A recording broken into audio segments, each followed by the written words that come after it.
ನಮಸ್ಕಾರ, ನೀವು ನೋಡ್ತಾ ಇದ್ದೀರಾ ನ್ಯೂಸ್ ಫಸ್ಟ್. ನಾನು ವಿದ್ಯೇಶ್ವರಿ. ಈ ಕ್ಷಣದ ಪ್ರಮುಖ ಸುದ್ದಿಗಳನ್ನ ನೋಡ್ತಾ ಹೋಗೋಣ. ಅದಕ್ಕೂ ಮೊದಲು ಹೆಡ್ಲೈನ್ಸ್. ಬೆಂಗಳೂರಲ್ಲಿ ಜಮೀನು ವಿವಾದಕ್ಕೆ ಗಲಾಟೆ, ಕೊಲೆ ಪ್ರಕರಣ. ಕೊಡಿಗೆಹಳ್ಳಿ ಠಾಣೆಯಲ್ಲಿ ಆರೋಪಿ ನಾಗರಾಜ್ ಸೇರಿ 4 ವಿರುದ್ಧ ಎಫ್ಐಆರ್. ಆರೋಪಿಗಳ ವಿರುದ್ಧ ಕ್ರಮ ಕೈಗೊಳ್ಳುವಂತೆ ಮೃತ ಪ್ರಕಾಶ್ ಪತ್ನಿ ದೂರು.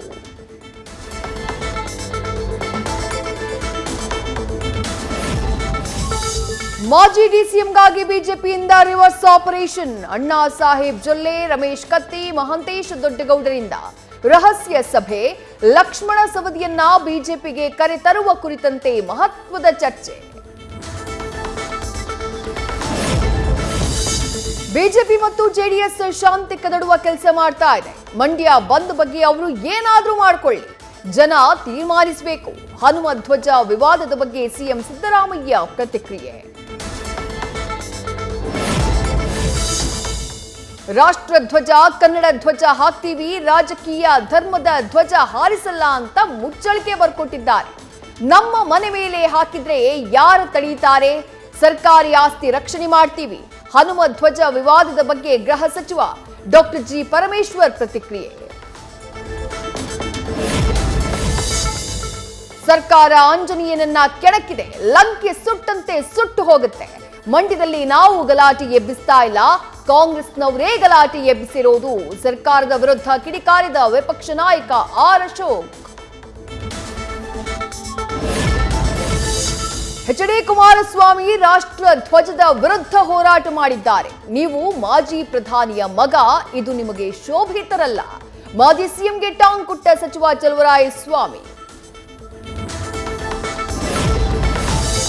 ಕೆರಗೋಡು ಹನುಮ ಧ್ವಜ ವಿವಾದದಲ್ಲಿ ಈಗ ದಾಖಲೆಗಳ ಸಮರ. ಅನುಮತಿಯನ್ನೇ ಕೊಟ್ಟಿಲ್ಲ ಅಂತಿರೋ ಕಾಂಗ್ರೆಸ್, ನಕಲಿ ದಾಖಲೆ ಸೃಷ್ಟಿ ಅಂತ ಗ್ರಾಮಸ್ಥರು ಬಿಜೆಪಿ ಜೆಡಿಎಸ್ನಿಂದ ಪ್ರತ್ಯಾರೋಪ.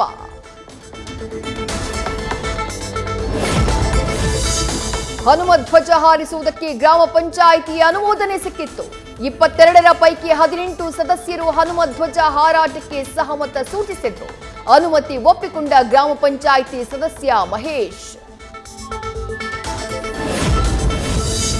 ಕಾಂಗ್ರೆಸ್ ಪಕ್ಷಕ್ಕೆ ಒಳಗೊಂದು ಹೊರಗೊಂದು ವೇಷ. ಗೋಸುಂಬೆ ಊಸರವಳ್ಳಿಯಂತೆ ಹನುಮ ದೇವರೇ ಅದನ್ನ ಅಂತ್ಯ ಕಾಣಿಸ್ತಾನೆ. ಆರ್ಎಸ್ಎಸ್ ಹೆಸರಲ್ಲಿ ಎಚ್ಡಿಕೆಯನ್ನ ಟೀಕಿಸಿದ್ದಕ್ಕೆ ಟ್ವೀಟ್ ಮೂಲಕ ಕೌಂಟರ್ ಕೊಟ್ಟ ಜೆಡಿಎಸ್.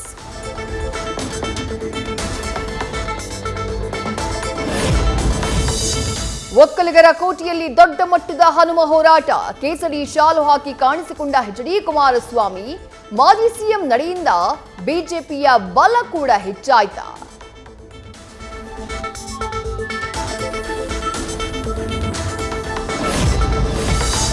ಅವರು ಆಲ್ಮೋಸ್ಟ್ ಬಿಜೆಪಿ ಜೊತೆ ಮರ್ಜ್ ಮಾಡಿದ್ದಾರೆ. ಯಾವ ಬಣ್ಣದ ಶಾಲು ಬೇಕಾದ್ರೂ ಹಾಕೊಳ್ಳಿ. ಅವರಿವರನ್ನ ನುಂಗ್ತಾರೋ, ಇವರು ಅವರನ್ನ ನುಂಗ್ತಾರೋ ನೋಡೋಣ. ಎಚ್ಡಿಕೆ ಕೇಸರಿ ಶಾಲು ಧರಿಸಿದ್ದಕ್ಕೆ ಡಿಕೆ ಶಿವಕುಮಾರ್ ಟಾಂಗ್. ರಾಷ್ಟ್ರ ಧ್ವಜವನ್ನ ತಾಲಿಬಾನ್ ಧ್ವಜ ಅಂದಿದ್ದಾನೆ. ಸಿಟಿ ರವಿ ವಿರುದ್ಧ ದೂರು ನೀಡ್ತೇನೆ ಅಂತ ಏಕವಚನದಲ್ಲಿ ನಿಂದನೆ. ಬಿಜೆಪಿ ನಾಯಕರ ವಿರುದ್ಧವೂ ಅವಾಚ್ಯ ಶಬ್ದ ಬಳಸಿ ಶಾಸಕ ನರೇಂದ್ರ ಸ್ವಾಮಿ ವಾಗ್ದಾಳಿ.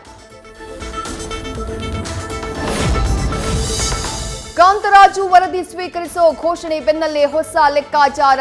ಕ್ಯಾಬಿನೆಟ್ನಲ್ಲಿ ವರದಿ ಚರ್ಚೆ ವೇಳೆ ಪರ ವಿರೋಧದ ಚರ್ಚೆ ಇರೋರ್ಯಾರು ಎಂಬ ಬಗ್ಗೆ ಚಿಂತನೆ. ಲೋಕಸಭೆಗೆ ಅಹಿಂದ ವರ್ಸಸ್ ಲಿಂಗಾಯತ ಮತ್ತು ಒಕ್ಕಲಿಗ ಫೈಟ್ ನಡೆಯುತ್ತಾ? ಶಾಸಕರಿಗಷ್ಟೇ ಅಲ್ಲ, ಕಾರ್ಯಕರ್ತರಿಗೂ ಒಲಿದ ನಿಗಮ ಮಂಡಳಿ ಸ್ಥಾನ.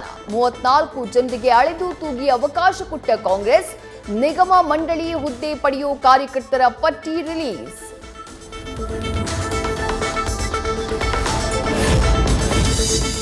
ರೈಲ್ವೆ ಇಲಾಖೆಯಲ್ಲಿ ಹುದ್ದೆಗಾಗಿ ಭೂಮಿಯ ಹಗರಣ. ಬಿಹಾರ ಮಾಜಿ ಡಿಸಿಎಂಗೆ ಇಡಿಯಿಂದ ಸಮನ್ಸ್. ವಿಚಾರಣೆಗೆ ಹಾಜರಾಗುವಂತೆ ತೇಜಸ್ವಿ ಯಾದವ್ ಮನೆಗೆ ನೋಟಿಸ್ ಅಂಟಿಸಿದ್ದ ಜಾರಿ ನಿರ್ದೇಶನಾಲಯ. ಮತ್ತೊಮ್ಮೆ ಸೊಮಾಲಿಯಾ ಕಡಲ್ಗಳ್ಳರನ್ನ ಬಗ್ಗು ಬಡಿದ ಭಾರತೀಯ ನೌಕಾಪಡೆ. ಐಎನ್ಎಸ್ ಸುಮಿತ್ರಾ ರೋಚಕ ಕಾರ್ಯಾಚರಣೆ. ಮೀನುಗಾರರ ಹಡಗು ಹಾಗೂ 19 ಪಾಕಿಸ್ತಾನಿ ಪ್ರಜೆಗಳ ರಕ್ಷಣೆ. ರಕ್ತ ಸುರಿತಾ ಇದ್ರೂ ಜಗ್ಗಲಿಲ್ಲ, ಕುಗ್ಗಲಿಲ್ಲ, ಹಿಂಜರಿಯಲಿಲ್ಲ.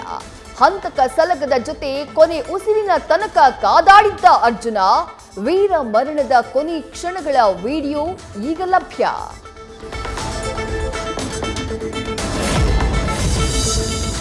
ಮನೆ ಮಾಲೀಕರಿಗೆ ಸಿನಿಮಾ ಕಥೆ ಕಟ್ಟಿ ಕಳ್ಳತನ ಕೇಸ್. ಮನೆಗಳ್ಳಿ ಶಾಂತ ಎಂಬಾಕೆಯನ್ನ ಬಂಧಿಸಿದ ಸದಾಶಿವನಗರ ಪೊಲೀಸರು. 10 ಲಕ್ಷ ಮೌಲ್ಯದ ಚಿನ್ನಾಭರಣ ವಶಕ್ಕೆ.